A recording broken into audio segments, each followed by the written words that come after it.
नमस्कार दोस्तों, स्वागत करती हूँ आपका बुक ऑडियो पर किताबों और कहानियों की बोलती दुनिया।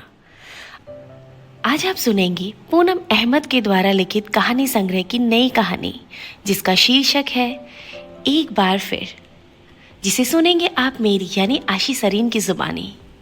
शाम ढलने लगी थी। तालाब के हिलते पानी में पेड़ों की लंबी छाया भी नाचने लगी थी। तालाब के किनारे बैठी विनीता अपनी सोच में गुम थी। वह 2 दिन पहले ही लखनऊ से वाराणसी अपनी माँ से मिलने आई थी, पर आज शाम होते ही अपनी इस प्रिय जगह की ओर पैर अपने आप ही बढ़ गए थे। अरे वीनू! इस आवाज को विनीता पीछे मुड़कर देखे बिना पहचान सकती थी कि कौन है। वह एक झटके से उठ खड़ी हुई, पलटी तो सामने आशीष ही था। आशीष बोला, कैसी हो? कब आई? बस 2 दिन पहले, वे स्वयं को संभालते हुए बोली। और तुम कैसे हो? आशीष ने अपनी चिर परिचित मुस्कुराहट के साथ पूछा। तो कैसा दिख रहा हूं? विनीता मुस्कुरा दी। अच्छा, अभी रहोगी ना? नहीं, परसों जाना है। अब चलती हूँ। अरे थोड़ा तो रुको। नहीं, वो माँ इंतजार कर रही होगी ना। अच्छा, कल इसी समय आओगी यहाँ? हाँ, आऊंगी। तो फिर कल मिलेंगे। ठीक है। ये कहकर विनीता घर चल दी। मन उत्साह से भर उठा। वही एहसास, वही चाहत, वही आकर्षण, यह सब सालों बाद महसूस किया था उसने। रात को जब सोने लेटी तो पहला प्यार जो आशीष के रूप में जीवन में आया था याद आ गया। याद आया वह दिन जिस दिन आशीष के दहेज लोभी पिता के कारण उनका पहला प्यार खो गया था।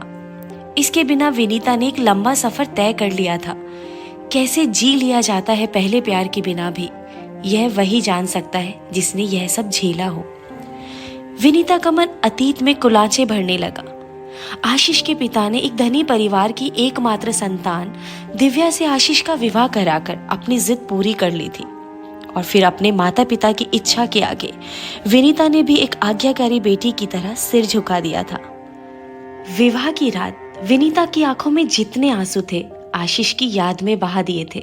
फिर वह पूरी ईमानदारी के साथ अपने पति नवीन के जीवन में शामिल हो गई थी और आज विवाह के 8 सालों के बाद भी पूरी तरह नवीन और बेटी अनिका के साथ गृहस्थी के लिए समर्पित थी।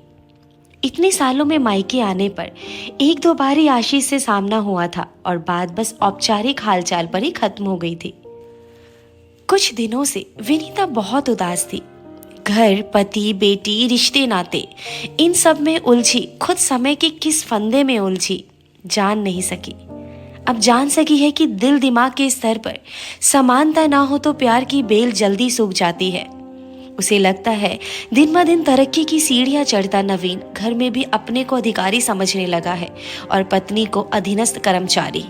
उसकी हर बात आदेशात्मक लहजा लिए होती है, फिर चाहे वे अतरंग पल ही क्यों ना हो। आज तक उसके और नवीन के बीच भावनात्मक तालमेल नहीं बैठा था। नवीन के साथ तो तसल्ली से बैठकर 2 बातें करने के लिए भी वे तरस जाती थी। उसे लगता है जैसे उनका ढीला पड़ गया प्रेम सूत्र बस औपचारिकताओं पर ही टिका रह गया है। नवीन मन की कोमल भावनाओं को व्यक्त करना नहीं जानता। पत्नी की तारीफ करना शायद उसके अहम को चोट पहुंचाता है। विनीता को अब नवीन की हृदयहीनता की आदत सी हो गई थी। अतीत और वर्तमान में विचरते हुए विनीता की कब आंख लग गई पता ही ना चला। कुछ दिन पहले विनीता के पिता का देहांत हो गया था। अगले दिन विनीता बेटी अनिका को माँ के पास छोड़कर, माँ थोड़ी देर में आती हूँ, कहकर तालाब के किनारे पहुंच गई। आशीष वहां पहले से ही उसकी प्रतीक्षा कर रहा था। उसके हाथ में विनीता का मनपसंद नाश्ता था। विनीता हैरान रह गई और पूछ बैठी, तुम्हें आज भी याद है? आशीष कुछ नहीं बोला, बस मुस्कुरा कर रह गया। विनीता चुपचाप गंभीर मुद्रा में एक पत्थर पर बैठ गई। आशीष ने विनीता को गंभीर मुद्रा में देखा तो सोच में पड़ गया कि वह तो हर समय हर जगह हंसी की फुहार में भीगती रहती थी। सपनों की तितलियां, चाहतों के जुगनू उसके साथ होते थे।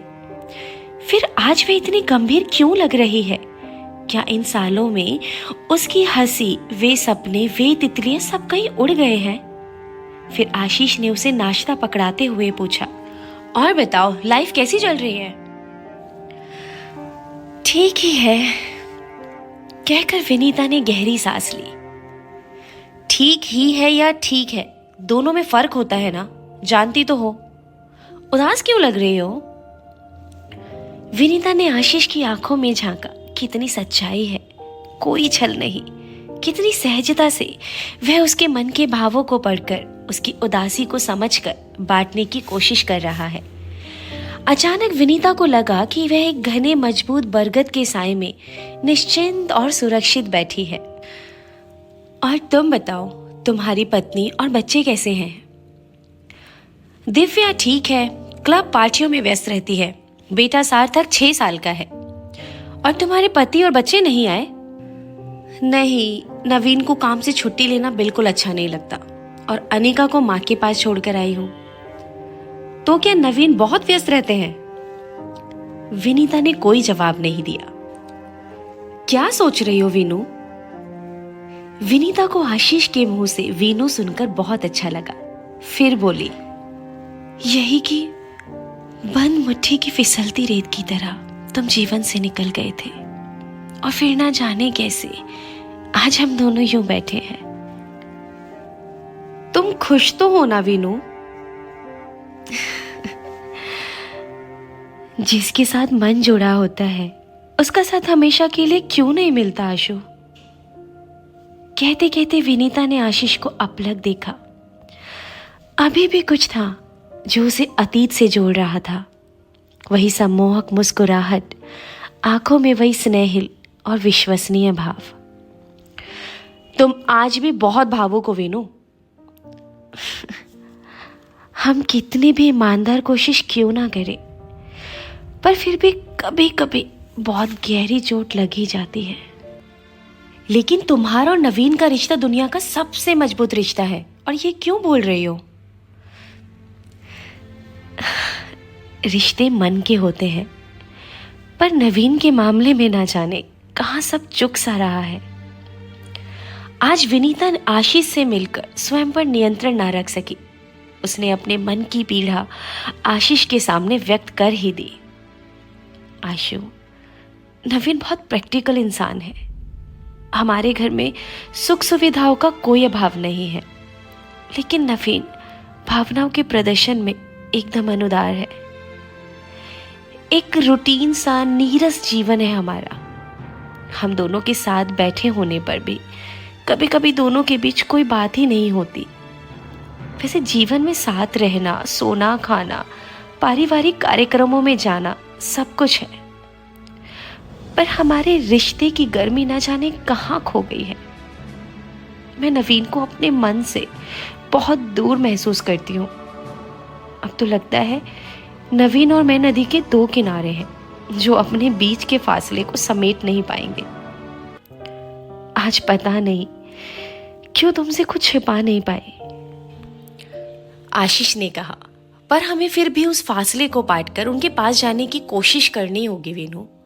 मुझे अब तकलीफ नहीं होती, क्योंकि दिव्या के अहम के आगे मैंने हथियार डाल दिए हैं। उसे अपने पिता के पैसों का बहुत घमंड है और उसकी नजरों में मेरी कोई हैसियत नहीं है।